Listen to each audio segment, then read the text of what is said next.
కోసం వెంపర్లాటం అనేది ఆయన దాదాపు 20 సంవత్సరాల రాజకీయ జీవితం మొత్తం ఒకసారి విశ్లేషిస్తే మొత్తం మనకు అర్థం అవుతా ఉంది.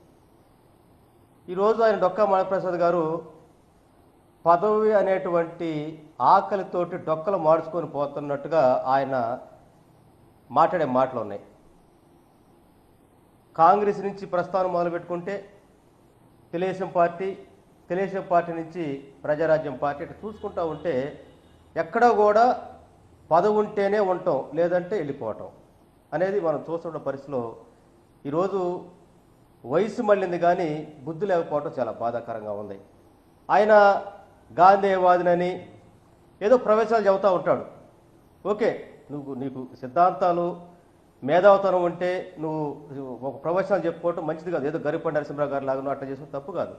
కానీ ఏదో ఒక పార్టీలో ఉండి తెలుగుదేశం పార్టీలో ఉండి ఆ పార్టీ ఇచ్చినటువంటి స్క్రిప్ట్ ప్రకారం వైఎస్ జగన్మోహన్ రెడ్డి గారిని మాట్లాడితే మేము ఉపేక్షించేది లేదని స్పష్టంగా చెబుతా ఉన్నాం. ఎస్, నువ్వు పార్టీలకు అతీతంగా పార్టీ బయట మాడితే ఓకే, నీ ఇష్టం. కానీ తెలుగుదేశం పార్టీ వాళ్ళ ఛానల్స్లో తెలుగుదేశం పార్టీ తరఫున కొలతా పుచ్చుకొని ఎంత ఎక్కువ తిడితే అంత దగ్గర తీసుకుంటారు, ఏదో ఒక పదవి నాకు ఒక ముష్టిలాగా పడేస్తారనేటువంటి ఆలోచనతోటి జగన్మోహన్ రెడ్డి గారిని పదే పదే మాట్లాడటం అనేది చాలా దుర్మార్గమైనటువంటి చర్యగా మేము భావిస్తూ ఉన్నాం. టీడీపీలో ఉంటావు, వైసీపీని తిడతావు, వైసీపీలోకి వస్తావు, టీడీపీని తిడతావు. అంటే అసలు ఏంటి నీ ఆలోచన, నీ ఉద్దేశం అసలు ఏంటి? ఇదే నువ్వు నేర్చుకున్నటువంటి సంస్కారం, ఇదే నువ్వు చదివినటువంటి చదువు అనేటువంటి మేము అడుగుతా ఉన్నాం. నువ్వేమన్నా ఈరోజు ఏమన్నా తులసివనంలో ఉన్నావా? తెలుగుదేశం పార్టీ లాంటి అవినీతి కావచ్చు, అహంకారపూరితమైనటువంటి పార్టీ నువ్వు ఉంటూ ఎదుటోడిని ప్రశ్నించడం అంటే ఒకేళ్ళు నువ్వు ఎదుటోడిని చూస్తే 4 ఏళ్ళు నీ వైపు నీ పార్టీ వైపు ఉంటుందనేది నువ్వు మర్చిపోదని చదువు తెలియజేస్తా ఉన్నావు. ఆ యొక్క పార్టీల ప్రాప్తం కోసం, ఆ పార్టీ పెద్దల మెప్పు కోసం నువ్వు మాట్లాడటం అనే దాన్ని విరమించుకోవాలని చెప్పేసి నేను హెచ్చరిస్తా ఉన్నాం. మాకే బాధగా ఉంది. ఒక పెద్దోడివి, వయసులో పెద్దోడు కానీ వయసు మళ్ళింది కానీ బుద్ధి మాత్రం మందగించేందుకు ఆ బుద్ధి మందగించి మేము బాధపడతా ఉన్నాం. ఈరోజు రాజకీయ పార్టీలు అంటే ఒక పార్టీని నమ్ముకున్నప్పుడు పార్టీ యొక్క విశ్వసనీయత కోసం పనిచేయకుండా నువ్వు వైసీపీలో ఉంటావు, తెలుగుదేశం పార్టీతో మంత్రాలు జరుపుతూ ఉంటావు, నువ్వు వైసీపీలో ఉంటావు, వెంకయ్యనాయుడుతో సంభాషిస్తూ ఉంటావు. అంటే ఇట్లాంటి 2 పడవలు కాలేసేదానికి వైసీపీ ఒప్పుకోదు. నువ్వేదో అంటా ఉన్నావు, నేను చెప్పిన మాటలు వీసారెడ్డి గారు చెప్పారని చెప్పేసాను. కోటరీ అంటావు, ఎవరికి లేదు కోటరీ చెప్పండి? ఏ పార్టీకి లేదు? ఈరోజు వైఎస్ఆర్ కాంగ్రెస్ పార్టీకి జగన్మోహన్ రెడ్డి గారికి ఒకే ఒక కోటరీ ఉంది, అది ప్రజా కోటరీ తప్ప మధ్యలో ఎవరు ఉండరు. అయితే నువ్వే కదా వైఎస్ఆర్ కాంగ్రెస్ పార్టీలో ఉండి ఎన్నిసార్లు చంద్రబాబు తిట్టలేదు? అప్పుడు ఏమైంది నీ నీతి? ఈరోజు మళ్ళీ జగన్మోహన్ రెడ్డి జరుగుతా ఉన్నావు. అంటే నువ్వు నీ పదవకాంక్షతోటి, నీ పదవి వ్యామోహంతో ఈరోజు ఎంత తిడితే అంత మంచిదన్నట్టుగా పదే పదే సీరియల్ లాగా నువ్వు టీవీ ముందు డిబేట్లు పెడుతూ విలేకరు పిలిపించుకొని వాళ్ళు డబ్బులు ఇచ్చి పదే పదే తిడితే పదవులరావు మాణిక్యప్రసాద్ గారు గుర్తుపెట్టుకోండి. ఎందుకంటే ఈరోజు లోకేష్ గారు చంద్రబాబు నాయుడు గారు ఏదో కొద్దిగా గొప్ప ఏదో చేయడానికి ఈరోజు ఎర్ర బుక్ పెట్టుకొని ఎర్ర డైరీలో మొత్తం రాసుకున్నాడు. నీ చరిత్ర కూడా రాసుకున్నాడు. ఎందుకంటే నీకు తెలుగుదేశం పార్టీలు ఎమ్మెల్యే సీట్ ఇచ్చారు, ఓడిపోయావు, అయినా ఎమ్మెల్సీ ఇచ్చారు, ఎమ్మెల్సీలో వచ్చి వైసీపీలో చేరు.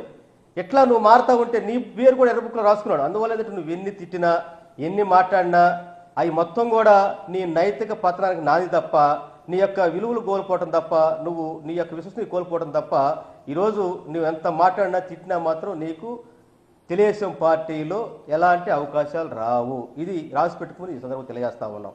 అంతేకాదు ఈరోజు నువ్వు ఏదైతే చెబుతా ఉన్నావో ఎప్పుడైనా సరే డిబేట్ ముందు వస్తే ఏదైనా మంచి మాట మాడతావంటే జగన్మోహన్ రెడ్డి గారు తిట్టడం, డబ్బు పిచ్చి ఉందని చెప్పి అంటుంటావు. నేను అడుగుతా ఉన్నా, ఎన్ని లక్షలు తీసుకొని నీకు జిల్లా ప్రెసిడెంట్ ఇచ్చాడు? ఎన్ని లక్షలు తీసుకొని నీకు ఎమ్మెల్సీని నీది కంటిన్యూ చేశాడు? ఎస్, మేము అడుగుతా ఉన్నాం.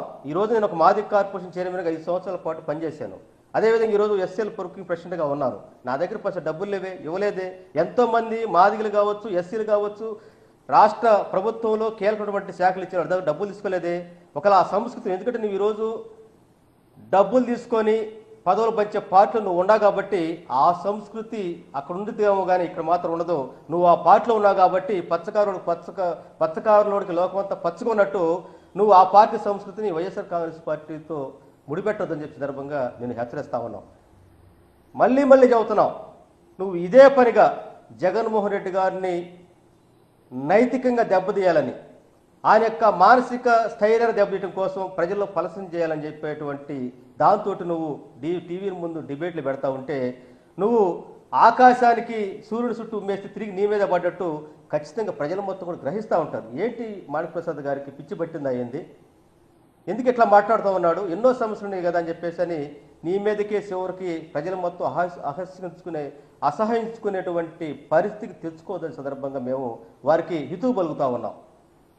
ఎందుకంటే ఈరోజు వైఎస్ఆర్ కాంగ్రెస్ పార్టీ 3 పార్టీలు కలిసి పోటీ చేసినప్పటికీ కూడా ఒక బలమైన పార్టీగా, ఒక బలమైన ప్రజాపక్షంగా ఈరోజు ప్రజల పక్షాన మాట్లాడుతూ ఉంటే 40% ఓటు బ్యాంక్ అయినటువంటి జగన్మోహన్ రెడ్డి గారి చరిష్మాకి ఈరోజు ప్రజలు మొత్తం బ్రహ్మరథం పట్టే క్రమంలో ముగ్గురు కలిసి ఏకమయ్యి ఏదో ఈవీఎంలు ట్యాపింగ్ అని చెప్పి గెలిచాం కానీ లేకపోతే మన దగ్గర బలం లేదన్నటువంటి భయంతో ఆ పార్టీలు మొత్తం కూడా జగన్మోహన్ రెడ్డి గారి వ్యక్తిత్వాన్ని హరణం చేసే విధంగా ఈరోజు ఒక పద్ధతి ప్రకారంగా వైఎస్ఆర్ కాంగ్రెస్ పార్టీలో పదవులు అనిపించి, వైఎస్ఆర్ కాంగ్రెస్ పార్టీలో ప్రభుత్వంలో పదవులు అనిపించి లబ్ధిపడినటువంటి వాళ్ళు ఈరోజు వాళ్ళ యొక్క వ్యక్తిగత స్వార్థం కోసం పదవి వ్యామోహంతో వాళ్ళు మొత్తం కూడా ఈరోజు బయట పార్టీలు కూటమి పార్టీ పంచన చేరి వాళ్ళు ఇచ్చినటువంటి స్క్రిప్ట్లో భాగంగానే ఈరోజు విఈసార్ రెడ్డి గారి దగ్గర నుంచి మొదలు పెట్టుకుంటే డొక్కా లాంటి పదవి వ్యామోహంతో డొక్కెండిపోతున్నటువంటి మాణిక్ ప్రసాద్ గారి వరకు కొనసాగుతున్నటువంటి ఇది ఈరోజు ప్రజలు మొత్తం చూస్తూ ఉన్నారు.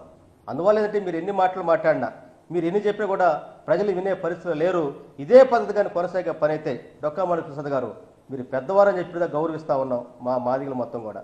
నేను అడుగుతూ ఉన్నా నిన్ను, ఇప్పుడు నువ్వు ఇన్ని మాడుతున్నావు కదా, ఈరోజు మాదిగల పక్షాన మాదిగల యొక్క ఒకల్తా పుచ్చుకొని మాదిగల పదవులు మొత్తం అనిపించేవి నువ్వే చెప్పి ఒకసారి ఇంటర్వ్యూలో, నేను మాదిగ కాదు మాదిగ ఉప్పలం అని చెప్పేసి అని. మరి నిన్నేమనాలి ఇప్పుడు అంటే మాదిగల యొక్క కులాన్ని వాడుకొని కార్డు వాడుకొని మాదిగ కోటలో పదవులు పెంచినటువంటి నువ్వు అంతకంటే ద్రోహం ఎవరు చెప్పండి అసలు.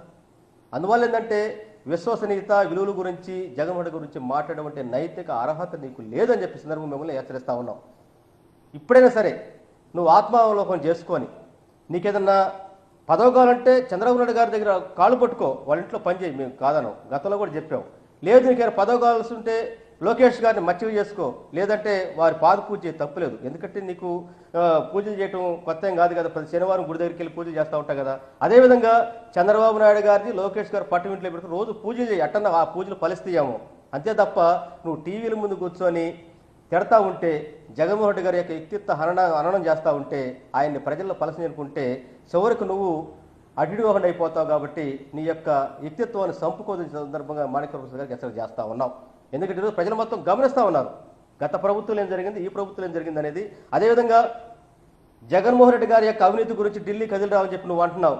ఢిల్లీ ఎప్పుడో కదిలి వచ్చింది, 16 నెలలు జైలు పెట్టినా కూడా ఎక్కడా కూడా భయపడకుండా, ఎక్కడా కూడా కేసుల గురించి భయపడకుండా, అదేవిధంగా మాఫీ కోసం జడ్జిల సూట్ మేనేజ్ చేయడం లేదా వ్యవస్థలు మేనేజ్ చేయకుండా ధైర్యంగా నా మీద తప్పు ఉంటే చట్టప్రకారం ముందుకు చెప్పేసరి 16 నెలలు జైలు అనుభవించి ప్రజల్లోకి వచ్చాడు. ప్రజలు మొత్తం కూడా ఒక కుట్రపూర్తిగా ఆ రోజునటువంటి కాంగ్రెస్ ప్రభుత్వం, కాంగ్రెస్ పార్టీ జగన్మోహన్ రెడ్డి గారిని జైల్లో పెట్టినటువంటి ప్రజలు మొత్తం కూడా బర్మదం పెట్టారు. కాబట్టి 151 సీట్లతోటి 2019లో ప్రజలు మొత్తం కూడా ముఖ్యమంత్రిగా స్వాగతించారు. అది మర్చిపోతే ఎట్లా నువ్వు? మరోసారి కేంద్రం రమ్మని చెప్పండి. ఎస్, మా నాయకుడు అప్పుడు ఇప్పుడు ఎప్పుడైనా సరే నిజాయితీగా ఉన్నాడు. ట్రైన్ వెళ్తూ ఉంటుంది, చాలామంది ప్రయాణాలు ఎక్కుతూ ఉంటారు, దిగుతూ ఉంటారు. అట్లే విధంగా వైఎస్ఆర్ కాంగ్రెస్ పార్టీ జగన్మోహన్ రెడ్డి గారి యొక్క చెమట చుక్కలతోటి కష్టాలతో మొదలైనటువంటి పార్టీ. అందువల్ల ఏంటంటే ఈ పార్టీ ఈరోజు ఓడిపోవచ్చు. రాజకీయ పార్టీలు రాజకీయాల్లో గెలుపోవటం సహజంగా ఉంటాయి. అంత మాత్రాన జగన్మోహన్ రెడ్డి గారు ఎక్కడ కూడా లొంగిపోయే మనిషి కాదు, భయపడే మనిషి కాదు. అందువల్ల మనం ఏదన్నా రాజకీయాల్లో ఉన్న వాళ్ళ వ్యక్తిగతమైనటువంటి స్వార్థాల కోసం మాడొచ్చావు కానీ ఈరోజు ప్రజలు నమ్ముకుంటే ప్రజా సంక్షేమం కోసం ప్రజల తరపున జగన్మోహన్ రెడ్డి గారు ముందుకెళ్తున్న క్రమంలో ప్రజలు మొత్తం బొమ్మరథం పడుతున్నటువంటి నేపథ్యంలోనే నిన్న ఫీజు పోరుకి, యువత పోరుకి పిలిపిస్తే రాష్ట్రం మొత్తం కూడా యువత మొత్తం రోడ్డుకి వస్తే అధికార పార్టీ యొక్క కోసాలు కదిలిపోయినాయి. ఆ భయంలో నుంచి జగన్మోహన్ రెడ్డి గారు ఏదన్నా ప్రజల్లోకి వెళ్ళి సమస్య గురించి మాడుతూ ఉంటే దానికి ఆ రోజు ఒక స్క్రిప్ట్ రెడీ చేస్తూ ఉంటారు. నిన్నే మరి యువత పోరు సంబంధించినటువంటి మొత్తం ప్రజల మొత్తం మీద రోడ్డు మీదకి వస్తూ ఉన్నారు. ఏదైతే ఈ ప్రభుత్వం సూపర్ 6 హామీతో ప్రజలను మోసం చేసి ఈరోజు వాళ్ళు ఏ విధంగా అయితే మోసం చేసిందో ఆ మోసాన్ని గమనించి ప్రజలు రోడ్డు మీదకి వస్తూ ఉంటే దాన్ని మేనేజ్ చేసే విధంగా కొత్త స్క్రిప్ట్ తయారు చేసినటువంటి నేపథ్యంలోనే నిన్న సాయిరెడ్డి గారు మాట్లాడిన మాటలు కావచ్చు, లేదు నువ్వు కావచ్చు, ఈరోజు మొత్తం కూడా నీలాంటి వాళ్ళ మొత్తాన్ని కూడా మైకులు ఇచ్చి గొట్టాలు ఇచ్చి కొన్ని ఛానల్స్ మొత్తం కూడా పెంచిపోసే క్రమంలో బాడుగు మాటలు మాట్లాడబాకండి. ఏమైంది నీ ఆ రోజు వైఎస్ఆర్ కాంగ్రెస్ పార్టీలో జిల్లా ప్రెసిడెంట్ చేసావు కదా, ఎమ్మెల్సీ కొనసాగు కదా, ఆ రోజు నువ్వు మాట్లాడొచ్చు కదా పార్టీలో ఉండి, ఎందుకు మాట్లాడట్లేదు? అంటే నువ్వు వైఎస్ఆర్ కాంగ్రెస్ పార్టీలో ఒక జిల్లా బాధ్యులుగా ఉండి నువ్వు చేసిందేంటి? నైట్ ఏమో టీడీపీ పోతాడు మంతా జరుపుతా ఉంటే ఇది గమనించినటువంటి జగన్మోహన్ రెడ్డి గారు రాజకీయాల్లో ఖచ్చితత్వంగా ఉండి రాజకీయాల్లో నిబద్ధత ఉంటే ఉండని చెప్పేసినటువంటి దాంట్లో నీ యొక్క మాటల్ని నీ యొక్క వేషాలని నీ యొక్క ప్రవర్తనని గమనించిన క్రమంలో నిన్నేదో నమ్మి పెంచి పోజుతావు అనుకున్నాడు. కానీ నీ యొక్క యాటిట్యూడ్ మొత్తం కూడా నువ్వు తెలుగుదేశం పార్టీ వాళ్ళు కావచ్చు, వైఎస్ఆర్ కాంగ్రెస్ పార్టీ వ్యతిరేక శక్తులతోటి నువ్వు ఉన్నావు అని దాన్ని గమనించే క్రమంలో నిన్ను పార్టీ మొయ్యాలా, లేదా జగన్మోహన్ రెడ్డి పెద్ద పెట్టేయాలా? ఇక్కడ విశ్వసనీయత, ఒక పార్టీ నాయకుడి మీద విశ్వసనీయత నమ్మకం ఉంటే పార్టీలో పేద ప్రజలకి, పేదవాడికి, అణగారిన వర్గాలకి పెద్దపేట వేసే పార్టీ వైఎస్ఆర్ కాంగ్రెస్ పార్టీ. అది అధికారులు అయినప్పుడు నిరూపించింది. అందువల్ల ఏంటంటే ఈరోజు జగన్మోహన్ రెడ్డి గారి గురించి కానీ వైఎస్ఆర్ కాంగ్రెస్ పార్టీ గురించి కానీ ఇదే విధంగా కానీ పేలాపాలు పేలే పనైతే ఖచ్చితంగా ప్రజలు బుద్ధి చెబుతారు. ఎక్కడో చోట నీకు తగిన బుద్ధి చెప్పే రోజులు వస్తాయని చెప్పేసి ఈ సందర్భంగా తెలియజేస్తా ఉన్నాం.